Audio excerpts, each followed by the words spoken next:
What's up, y'all, and welcome to another video. Today I'm doing something different. Today I'm not going to be focused on one particular game. I'm going to be talking about the brand Xbox in general.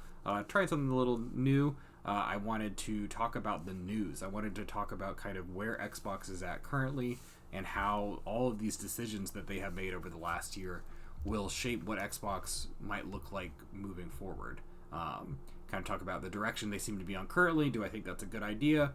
Do I think they can move in a better direction? What maybe I would do differently, and maybe like just talk about a little bit how they got here, because I think it's all pretty fascinating. Okay, so first I want to kind of give an overview for those who aren't familiar of a very general timeline of the events that have occurred over the course of this year that kind of have led to where Xbox is now. These are like the tent poles. There's obviously quite a few other smaller things that have happened over the course of the year, but you know, I'll touch on those as well as I go through. So in February of 2026, Phil Spencer steps down from Microsoft as the head of Xbox. At the time, it was not super clear, was he stepping down for personal decisions? Was he getting pushed out? I think with all of the context that we have now, it certainly seems that Microsoft was wanting to move on from Phil and take his role in a different direction. Have someone with a different direction take his place, basically. And so, handpicked, they chose Asha Sharma for this.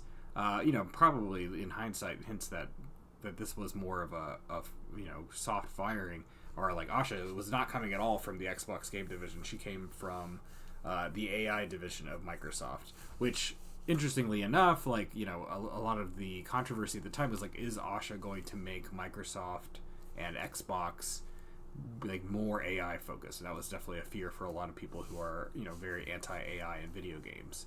That I don't necessarily think has much to do at all with the direction she's taking Xbox, but I guess it remains to be seen to a general degree. So that occurs, and she takes over. Things are somewhat quiet, but then by April 26, 2026, you start to see her kind of establishing her vision for what Xbox might look like going forward. At least that's the idea I think that she wants to put out, which is exemplified through a fairly nebulous memo called "We Are Xbox." She puts this out, she sends it to her entire team, but she also sends it to the general public. So this memo is honestly kind of full of fluff. It mostly is saying things like, hey, we're going to make Game Pass better. We're going to make it more economically viable. We are going to be focused on the gamer. A lot of like focused on the gamer language in this, where we're going to, make you feel like Xbox is important again. Saying all of the right things, I would say, but there is some language laden within the memo that indicates that more change is coming to Microsoft as well. So a little bit of both. I highlight it because I think it is a very positive memo of like, hey, I'm taking over. We're going to make Xbox better. We're going to make it bigger and better than it's ever been before. And very much, I think the things that have happened since indicate that by making it better, they're actually going to be making it smaller and different, very different in some ways than Phil Spencer's vision of what Xbox was. So that occurs. Between April and June, we've got some tentpole releases like Forza Horizon 6. Microsoft's doing fine, Xbox doing fine. No big change or news in that time frame. I believe they're somewhere between February and June. The first of two price hikes for the console occur, which is an interesting topic, but not necessarily what I'm focused on here. It does play in, but that is so much more focused on the cost of hardware than maybe decisions that Microsoft wants to make. So June 2026, they have their showcase. They show off Gears of War. They show off a lot of games. Important notes with this showcase are that very clearly Phil Spencer had this vision of Microsoft going multi-platform. That like the Xbox just being one console that you could play Xbox games on, but then basically everything being available at some point on PlayStation. Really just Xbox no longer being an exclusive place to play video games, a much more broad landscape. So that's Phil's idea. Very much clear that is not Asha's idea. She can only undo so much of that at once, but she clearly wants to undo even more of it, as you see in the showcase, because she starts to make games that maybe were going to be multi-platform exclusive again. Gears of War being the largest of these, as well as Clockwork Orange, I think. What is the name of this game? Clockwork Revolution. I got it. Maybe I'll edit that out. Maybe I won't. Anyways, Clockwork Revolution also going to be an exclusive. But a lot of the games, Fable, things like Forza Horizon, obviously are already released. These games are going to remain multi-platform for now. But it seems more like she's forced to do that because of how far along things were, rather than that being what she wants. Immediately following the Xbox showcase, which was fairly warmly received, it was a pretty decent showcase. I watched it. I thought it had a good flow, lots of announcements, and seemed like a lot of the games that have been in development, like Fable, that development had been going fairly smoothly, and that maybe it was delayed a little bit, but like the Fable's coming along. Gears of War looks good. The trailer for Halo kind of sucked, but it was a pretty typical Xbox showcase, other than the exclusivity.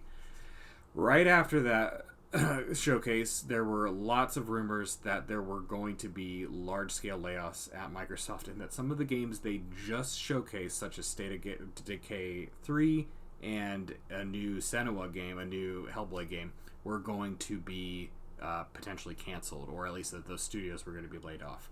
This was heavily rumored.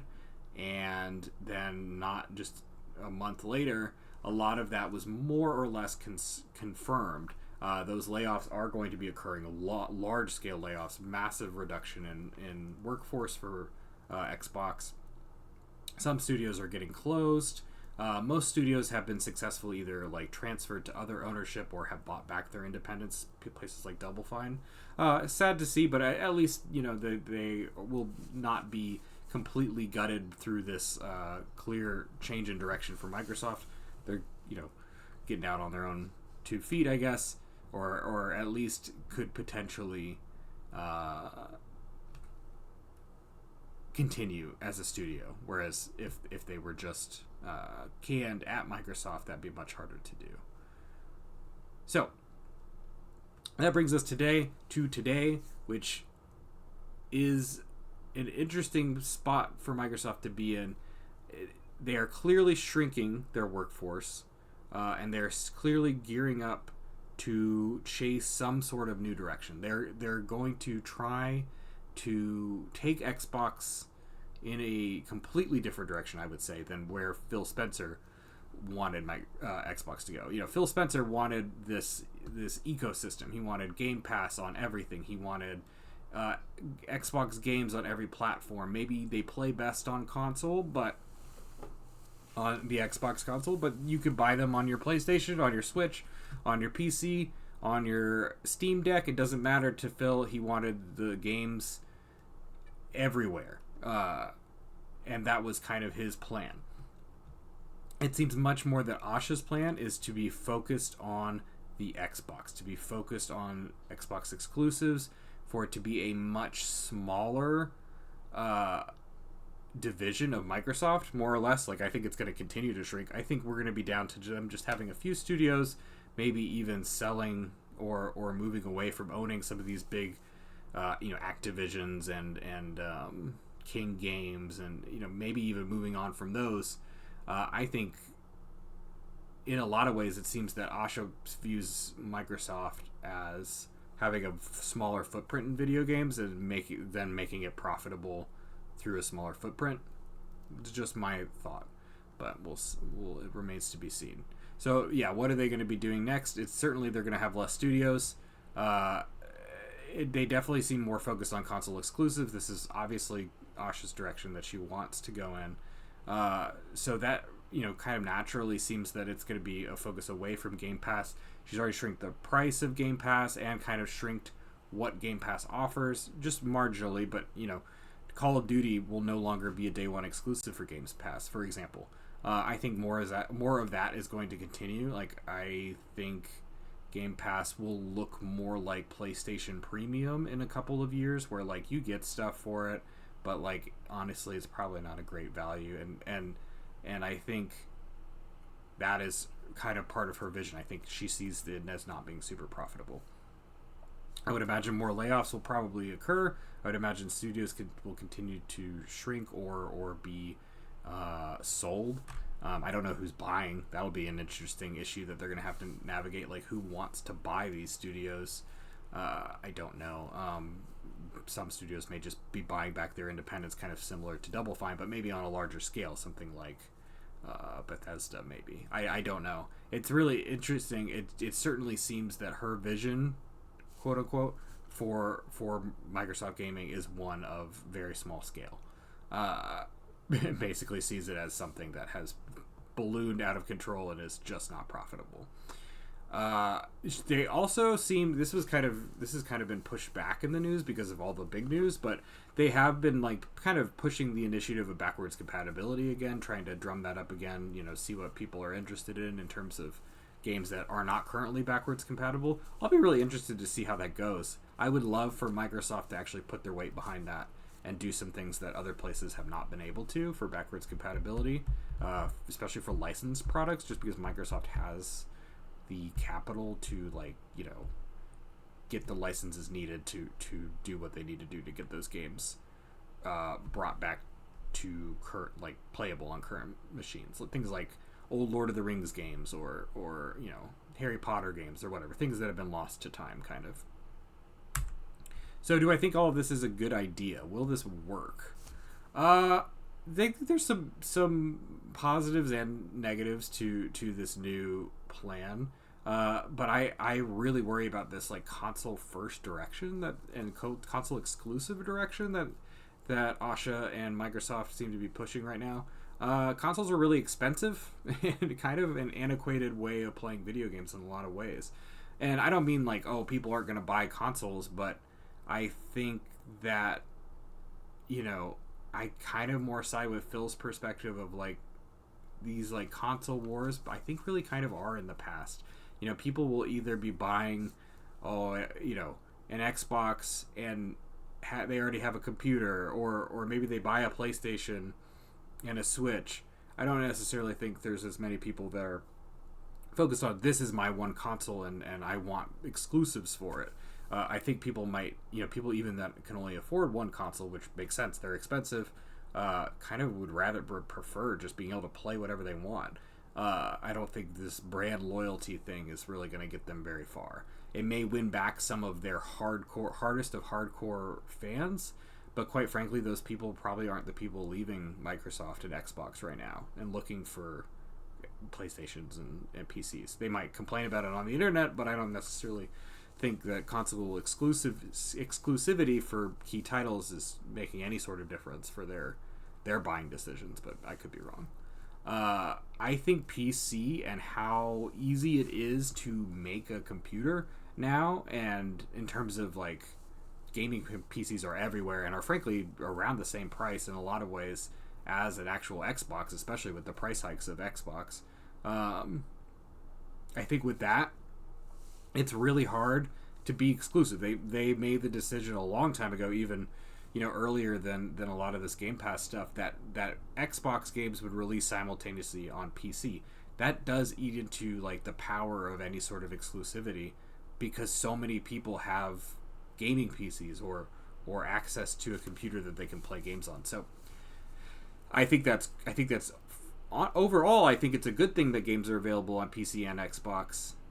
But it certainly undermines this message of exclusivity that they have to a certain extent. They're not true exclusives. You can play them on computer.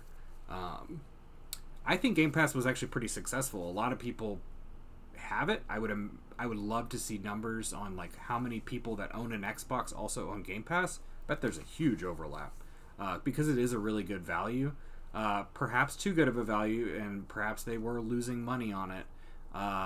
But I think there should have been a way to make that profitable, whether that be that you tier it out a little bit more, or I don't know. I think Asha's idea of removing a couple of those like really expensive exclusives and not having them on Game Pass, like things like Call of Duty that people would buy anyways, is probably smart. Like, it kind of muddles the messaging where you're like, oh, everything's day one on Game Pass. That was a big thing that they pushed for years. But it does at least allow for like some things you need to purchase them, right? But then maybe like every Halo and Gears of War and all that stuff could have stayed on Game Pass, but maybe you lose like the Call of Duty, the Elder Scrolls, things like that. Those are not on Game Pass. I think that makes sense and probably would have been a good idea. But so I just think it was mismanaged. I don't necessarily think it was a bad idea. So I'm curious if they're going to continue it or not. I like this idea of backwards compatibility. I kind of already talked about this a little bit. Focusing on that, I think that could be cool, and it'll play a little bit into what I kind of see as a better path for Microsoft going forward. So some positives, I think, some negatives. Obviously, one of the biggest negatives is a ton of people are going to lose their jobs, which always sucks. But it is also clear that what was happening at Microsoft was not going to be working long term for their game division. And you could say, oh well, it's Microsoft, they can just kind of like float it with AI and with these other things, and it'd be kind of this like feel good thing, like, oh, Microsoft, we love our gamers. We lose money on Xbox, but we make money elsewhere. It's for a company as large as Microsoft, it's just unlikely that something like that would occur in the world that we live in. So what would I do? What would I do to like make Xbox both a positive force in gaming, as well as profitable for Microsoft, as well as well liked by the gaming community? It's not, I'm throwing some words in here that I think people might not like, but let me try to explain.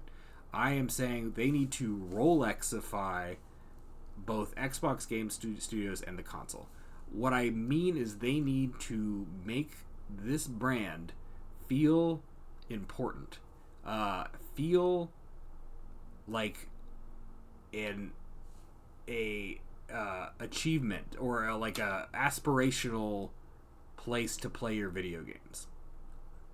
That might not feel good for a lot of people because it's like, okay, I want it to be cheaper. I actually don't think that's the right path for Xbox Game Studios. I think it just can't keep up with the Nintendos and the Sonys of the world. They just don't have the games. They don't have like the nostalgia to pull from. And so to me, what might make them different or appeal to maybe a different demographic is by focusing in on being like the best. Like, maybe it's not the cheapest, and in fact it's very much going to be the most expensive, and it's going to be hard to get one. Like, they're not going to make a ton of them, but when they make an Xbox console, that thing is going to be so kick-ass that gamers aspire to have one, right? So it's like, maybe you have Cyberpunk 2077 or whatever, the next Cyberpunk, Witcher 4, it runs on the PlayStation 6 at 30 frames a second, and it looks pretty good. Or you can play it on the Xbox, it's running at 120 and looks incredible. And yeah, the PlayStation 6 might be, God, I don't even know, like, what is a cheap console at this point? Let's say $800, which is extremely expensive, but let's just say that's what the price of the PlayStation 6 is. Maybe the Xbox is like $1,500, but it is significantly more powerful than that PlayStation. I think this is doable because I think making a console super powerful is not necessarily based on getting more RAM or getting a faster processor. It's more like, okay, the graphics card has to be, bigger and better and everything like that. So essentially what I'm saying is, like, the PlayStation and the Xbox could have very similar, 32 gigs of RAM, very similar processors, which is all expensive. Those are, the RAM especially and the storage, those are the parts that are so expensive. right now. But then the graphics card in that Xbox console is just leagues above, whether it's proprietary or they're just using partnership with Nvidia or AMD or something, and they make something that just is just so much more powerful than what is available in the PlayStation. Essentially, just playing on a different field. Like, you can't win in this field. You're losing consistently. Create your own field. That's higher up, more exclusive, and and kind of more of a boutique thing, I guess, rather than trying to be a mass market thing. I'm going to get into that in a second. So, I said the studios and the console. Okay, so that's the console part of it. The studios part of it is kind of goes along with the way that Asha's kind of doing this. She is reducing massively the amount of studios that Microsoft is publishing. I want them to be more focused on internally developed games, and very few of them, but heavy hitters. Just, only like one Microsoft game's coming out a year, maybe one or two. That's from an Xbox Game Studios. These are going to be different things in my mind. So we're talking Halo, Gears of War, we're talking Fable, we're talking new properties that they're going to make. These games are Xbox Game Studios developed. They get some premier talent, like high tier talent. They make really high tier games, and they release them very infrequently and exclusive to the console. So these are, you only play these on the Xbox console or PC, but only within the Microsoft ecosystem. So it's not on Steam. It's you could download the Xbox app on your PC and play it. If you could build a PC more powerful than the Xbox, great, but you're not gonna be able to do it cheaper than the Xbox. That's another thing. Like, okay, the Xbox is like a gaming PC, but it's a really, really competitive and good one on a different tier than other consoles. So highly exclusive, high value games, published infrequently for a really exclusive, really high value machine. That is your core of what Xbox, the brand Xbox, is. I don't think Microsoft is going to just do that. That would be shrinking their footprint too much, and I actually think they can make money in other places in video games. Use Game Pass. Microsoft published games, we're talking Bethesda, we're talking, all these other games that are within the Microsoft umbrella right now, but they're not like what I'm going to consider Xbox Game Studios. These are other games that they bought over time, Call of Duty obviously being one of them. Publish them everywhere. Put them out on every machine, and not only that, but make Game Pass available everywhere that you can make it available. Leak threads of people backdooring it into the PlayStation until PlayStation lets you put it on there officially because they're losing money. I don't know. Just a thought. My point just being, push Game Pass in as many places as you can and have a wide range of Microsoft published games there in those places. And I think Game Pass can be successful because Game Pass would then not be tied to these like really intensive investments. That's your Xbox Game Studios. That's exclusive to the Xbox. Game Pass is just this wide breadth of video game deals that you're making with other publishers, the games you publish yourself but aren't developing in-house. All of that, make it exclusive make it available everywhere. That keeps brand recognition. Microsoft's still within video games. They're publishing stuff all over the place. You can seed ads for your big, expensive console, within it. And that's kind of your two, it is those both directions, but I think in a more concrete way. Like, both directions are very focused, I think. You could also, like, with the advertisement thing, like, you could be talking about with your Game Pass stuff, hey, you can play it here, but it's going to play way better on our machine. And that just be a real literal truth because your machine is double the price, maybe even, of PlayStation. So it is significantly better. It's not just like, oh, it's a little better. It is a lot better of an experience. And then similarly, going along with the kind of boutique exclusivity, make this kind of a fun experience for a video game player. Like, make every game available on a disc. make lots of collector's editions that are like high effort with really cool things, and make backwards compatibility a thing. Publish, disc-based versions of old games that you can buy from the Microsoft Store. Make it like a fun experience on this Microsoft Store online. Like, oh, I'm gonna go purchase like these like really well-made like steelbook video games that are like kind of like there's a company that does it already.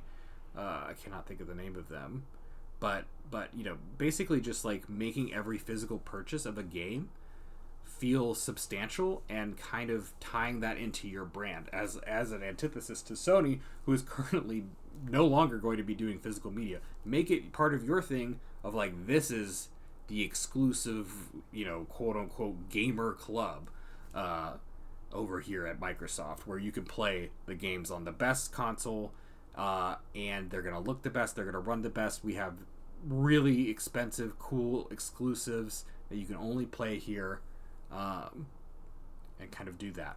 So I think that's a different direction for Microsoft. I think it is basically saying, hey, we can't compete directly. We're going to do our own thing. We're going to make it smaller, decrease our investment, but also more expensive. And so that's kind of where I'm getting into with the Rolex comparison. Is like, Rolex is a brand that people aspire to and watches. Like, maybe they really want a Rolex, or maybe some other independent watches may even be a better comparison, like a Patek or something like that, where people aspire to it and want that extremely impressive thing that's expensive. Maybe they can't afford it, but they could play around in the ecosystem and then one day get there. It just kind of changed the brand's perception, the perception of Xbox out there, to be something a little bit different, to be this pinnacle of video games, right? I think that's a hard road to walk, but I think it's one that I think is worth trying, because what they're doing now is not working. And quite frankly, because you're going to be producing less consoles, you're going to be producing less games, and you're going to be shrinking your footprint. If it fails, you stand to lose quite a bit less. So I think that would also be beneficial to them. So that's what I would do. I think it's a hot take. I would love to hear your comments and feedback in the comments if anyone actually watches this. And thanks for listening.